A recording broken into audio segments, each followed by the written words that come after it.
Flores Gang, Alvin Flores Gang, Alvin Flores Gang, Alvin Flores Gang. Alvin Flores Gang. Taong 2000, sinasabing nagsimulang sumikat ang grupo ni Alvin Flores sa Kalakang, Maynila nang sunod-sunod nilang tirahin ang mga naglalakihang bangko sa bansa, kabilang na ang Bank of the Philippine Islands, Union Bank at Philippine National Bank. Bukod sa mga nasabing bangko, hindi rin nakaligtas ang isa sa pinakamamahaling tindahan ng relo sa Greenbelt 5 Mall sa Makati City, kung saan tinatayang nasa 6 na milyong piso na halaga ng mga Rolex ang nilimas ng notorious na grupong ito. Maling tindahan pala ang nilooban ng Alvin Flores Gang nang pasukin nila ang Greenbelt 5 sa Makati noong Oktubre 18. Nakilala din sila sa kabi-kabilang pagkakardiak sa Kalakang, Maynila. Dahil dito, mas namayagpag ang grupo ni Alvin Flores at tinawag ang grupo nito na Alvin Flores Gang. Samantala, sinasabing dekada 80 nang unang masangkot sa mga iligal na gawain si Alvin Flores bilang tirador ng mga sasakyan na protektado ng Alex Bongcayaw Brigade Hit Squad sa Malabon. Dahil sa pagiging epektibo nito at pagkakaugnay sa Alex Bongcayaw ay naging police asset din ito. At sa paglipas ng mga panahon at dahil nasa dugo na nito ang pagiging pusakal, ay bumuo na nga ito ng sarili niyang grupo na hinango niya sa sarili nitong pangalan. At ito na nga ang pagkakasilang ng Alvin Flores Robbery Gang na namayagpag at naghasik ng lagim sa Kalakang, Maynila at sa Karatig Probinsya.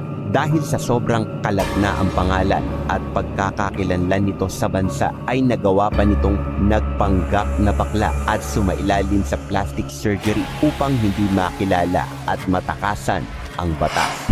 Hindi lamang madulas ang leader ng kilabot na Alvin Flores Gang, siya pa ay nagpagkaroon ng plastic surgery para hindi makilala ang kanyang itsura.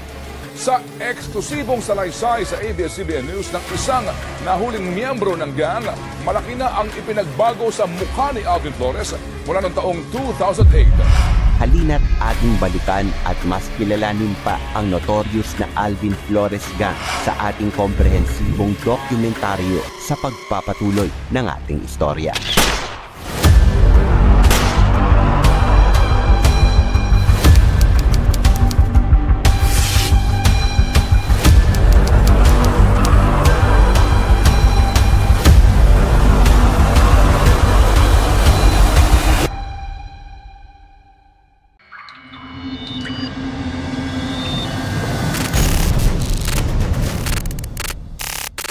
Ang Alvin Flores Gang ay isang kilalang grupo ng mga kriminal sa bansa na naging aktibo umano noong mga unang bahagi ng 2000s. Ang nasabing gang ay pinamumunuan ni Alvin Flores na isang notorious na tao. Sa kanyang pagseserbisyo, si Alvin umano ay nagtamo ng mga karanasan at kaalaman sa taktikang pulisya na ginamit niya sa kanyang mga iligal na gawain. Ayon kay Rene, tahimik na tao lamang si Alvin at bihira lamang ito kung magsalita o makipag-usap sa mga kagrupo nito. Hindi rin ito basta-bastang makakausap dahil kailangan muna umanong dumaan sa kanang kamay nito na si Richie Hihapon. Isa umano sa mahigpit na patakaran ng grupo ay sa oras na sumali o maging kasapi nito ang isang individual, hindi na sila pwede pang tumiwalag dahil sa oras ng pagtiwalag ay siguradong itutumba na ito kasama na ang mga mahal nito sa buhay. Sinasabi rin kailangan sa grupo ang mayroong matibay na sikmura kung saan dapat ay handa silang matodas o kaya naman ay tumodas lalo na kung kinakailangan. Sa kabilang banda, ang nasabing grupo naman ay nakilala dahil sa kabi-kabilang pagnanakaw sa mga bangko, carjacking o kaso kung saan nangunguha sila ng mga sasakyan gamit ang puwersa o pananakot, kidnapping for ransom kung saan binibiktima nila ang mayayamang individual o negosyante at humihingi ng malaking halaga kapalit ng buhay at kaligtasan ng mga ito.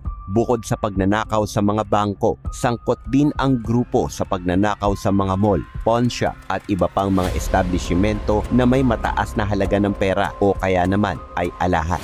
Dahil sa ganitong klase ng kilos ng grupo, sila ay tinuring na notorious dahil na rin sa kanilang kakayahan na magplano at magpatupad o magsagawa ng kanilang operasyon na may matinding pag-iingat.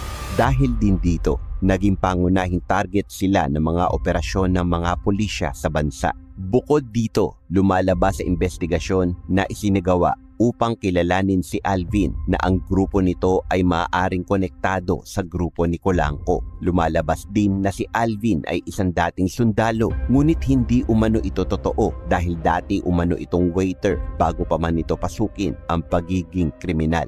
Dagdag pa ng opisyal, nagsimula si Alvin at ang grupo nito sa pagnanakaw sa mga maliliit na establishmento at sa paglipas ng panahon ay lumaki ang ginagawa nitong operasyon. Ika-14 ng Agosto taong 2000, tuluyang na-corner at nadakip si Alvin Flores sa kasong robbery at illegal possession of firearms. Ngunit na-absuelto umano ito sa kaso kaya naman nakalaya ito. Sa kanyang paglaya, muli siyang naiugnay sa isa pang robbery sa Metro Manila, dahilan kung bakit noong ika-5 ng Disyembre ng kaparehong taon ay muli siyang nahuli sa Rizal. At sa pagkakataon na iyon ay mabigat na ang kinakaharap nitong kaso. Sa kabila naman ng mabigat na kaso, sa ikalawang pagkakataon ay muli itong naabsuelto, dahilan kung bakit ito naging kontrobersyal at kung bakit kinwestiyon ng NBI ang judge na humawak sa kaso ni Flores. Dahil dito, nagulat ang mga otoridad dahil sa kabila ng malalakas at matitibay na ebidensyang hawak nila, nakalulusot pa rin ito.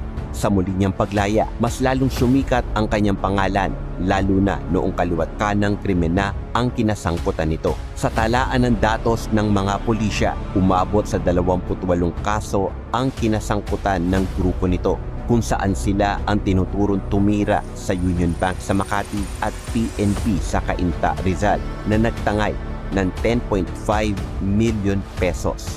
Taong 2001, sinasabing sila rin ang tumira sa BPI at pati ang mga armored van ay hindi rin nila pinalampas. Kaya naman itinuring silang pinakadelikadong grupo sa bansa. Dahil markado na sa batas si Alvin, nagdesisyon itong magparitoke ng muka nang sa gayon ay hindi siya makilala at nagpanggap din bilang isang mayamang bading na gumamit ng isang pekeng ID. Ayon sa doktor na nagretoke kay Alvin, hindi niya alam na kriminal ito dahil sa husay umano nitong magpanggap na isang bading. Nakilala na lamang umano niya ito nang makita niya ito sa balita. Dahil dito, nakumbinsi ang mga otoridad na wala talagang alam ang doktor sa katauhan ni Alvin. Kaya naman, nalinis ang pangalan nito. Ilang taon na hinabol ng mga alagad ng batas ang grupo ni Alvin Flores. Ilang raid ang ginawa ng mga ito sa paghihinalang nasa safe house ang mga ito. Ngunit hindi nila matagpuan ang mga ito at sa tuwing darating sila sa lugar ay gamit na lamang ng mga ito ang kanilang naaabutan. Dahil dito, bumuo ang mga kapulisan ng Special Task Force na tumutok sa kaso at naglabas din ng 500,000 piso na pabuya sa kung sino man ang makapagbibigay ng impormasyon kaugnay ng kung nasaang lugar ba ito nagtatago. Ika-18 ng Oktubre taong 2009, bandang 11:30 ng umaga, ginulat ng grupo ni Alvin nang holdupin ng mga ito ang Rolex store sa Greenbelt 5 sa Makati. Bagaman may mahigpit na seguridad sa nasabing mall, nagawa pa rin ng grupo ni Alvin ang mapasok ito sa pamamagitan ng pagsuot ng Type B SWAT uniform ng kapulisan. Ayon sa gwardiya, kalmadong pumasok sa lugar ang grupo ni Alvin at sinabihan pa umano na tawagin ang nakatataas sa kanila upang matulungan umano sila sa pagtugon sa loob ng mall. Kaya naman hindi agad ito naghinala, bagaman nagradyo siya sa mga gwardiya kaugnay sa presensya ng SWAT team sa lugar. Makalipas ang ilang minuto, umingay ang putukan ng baril sa loob ng mall at kasabay rin nito ay ang pagtakbuhan ng lugar. Matapos ang barilan ay naitumba ang bagman ng grupo ni Flores at naiwan nito ang 70 piraso ng mamahaling Rolex na relo. Nang makatakas ang grupo ni Alvin, lumalabas sa investigasyon na nagkamali umano ang grupo dahil hindi ang Rolex store ang pangunahin nilang target, kundi ang katabi nitong tindahan ng relo na may presyong nagkakahalagang milyon kada isa. Dahil sa insidente, mas sumikip ang mundo ng grupo at hindi rin nagtagal ay nasundan sila ng NBI Task Force sa Antipolo hanggang sa umabot sila sa Mandaue City, Cebu. Ika-5 ng Nobyembre taon 2009, bandang alas 8 ng gabi ay tinapos na ng NBI ang karera ni Alvin kasama ang 3 pa nitong tauhan na sina Richie Gigante Hihapon, Mark Alejandro Bondok Salamanca at Roger Sanchez na nakita umano sa isang beach resort sa barangay Estaca, Compostela Town sa Cebu. Nang mga sandaling iyon, bit-bit umano ng mga pulis ang warrant of arrest. Ngunit nagmatigas ang mga ito at nanlaban sa mga operatiba. Matapos ang ilang minutong pagpapalitan ng putok, tumambad sa kapulisan ang wala ng buhay na katawan ng mga ito. Sa pagkawala ni Alvin Flores, may haka-hakang lumitaw kung saan sinasabi na baka impostor lamang ni Alvin Flores ang kanilang naitumba. Ngunit ang pagbaba naman ng kaso ng pagnanakaw sa bansa simula nang nawala si Alvin ay patunay umano na siya talaga ang naitumba ng NBI at mga pulisya. So ngayon, alam mo na ha?